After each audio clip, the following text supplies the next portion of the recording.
ঝিনাইদহে বিভিন্ন রাস্তার ধারে অবৈধভাবে বালি বিক্রয় করার ফলে সৃষ্টি হচ্ছে ধূলিকণার।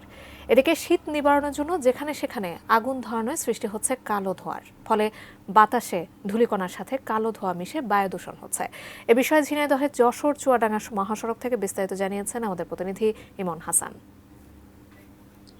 ঝিনাইদহের একটি অন্যতম সমস্যা বর্তমানে দেখা যাচ্ছে যে বায়ু দূষণ।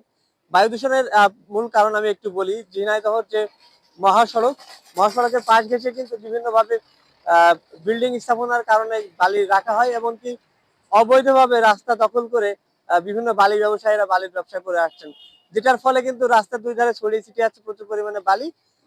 এমনকি ট্রাক যায়, বালির ট্রাক, সেখান থেকে কিছু পরিমাণ বালি এখানে পড়ে এবং সেই ধূলিকণা বাতাসের সঙ্গে মিশে যে বায়ু দূষণ করছে।